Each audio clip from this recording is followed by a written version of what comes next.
আসসালামু আলাইকুম। আলহামদুলিল্লাহ, সবাই কেমন আছেন? আশা করি সবাই ভালো আছেন। আজকে এই রাস্তা দিয়ে টাইগার মুরগির বাচ্চা নিয়ে আসলো। আমাদের এখানে মাথায় করে টাইগার মুরগির বাচ্চা, তারপর ব্রয়লার মুরগির বাচ্চা এগুলো নিয়ে আসে।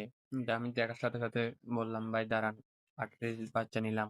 পিস বাচ্চা এখানে ভাই ৩৫ টাকা করে পড়ছে, 0 দিনের বাচ্চা। ৮ পিস বাচ্চা নিলাম। মাশাআল্লাহ, বাচ্চাগুলো অনেক সুন্দর বাচ্চা এবং বাচ্চাগুলো কালার অন্যরকম, একটা এক একটা কালার এক এক রকম। বাচ্চাগুলো নিয়ে আসার সাথে সাথে কিন্তু এখানে বোর্ডিং করতে হবে বলে কিন্তু ৩০ দিনের বাচ্চা থাকে।